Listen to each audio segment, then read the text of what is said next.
انت في بيئة شغل سامة ولا انت بتوتر على الفاضي؟ لو كل يوم بتصحى مش طايق تروح الشغل، لو قلبك بيقع من اقل ايميل او ميتنج، فانت عندك احتمالين: يا اما الشغل ده تقيل عليك وعلى قلبك، يا اما المكان نفسه سام. تعال نسألك شوية أسئلة كده وجاوب معايا بصدق. تمام؟ بتحس إنك تحت الميكروسكوب طول الوقت؟ بتحس إن أنت إنك لو غلطت غلطة بسيطة الدنيا تتقلب؟ في ناس بتاخد مجهودك وبتروح تنسبه لنفسها، مفيش دعم، في دايما إحباط وانتقاد، الغيبة والنميمة والدراما أكتر من الشغل نفسه في اليوم.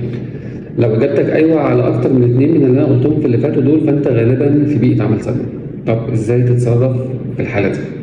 أول حاجة يا سيدي، اعزل نفسك عن الجو السام ده على قد ما تقدر.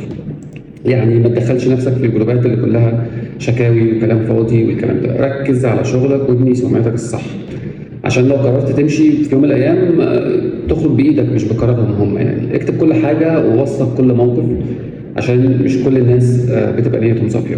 ابدأ بهدوء، دور على مكان تاني، لأن طبعا مفيش أغلى من صحتك النفسية، وده شيء مش قابل للتفاوض.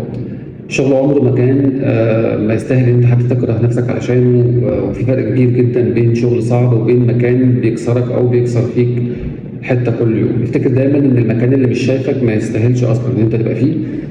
وقول لي كده في الكومنتات عديت من كام بيئه سامه، واكتب اي موقف او نصيحه بتساعد بيها غيرك انه يتخطى ده. وبالتوفيق دايما، واشوفكم على خير.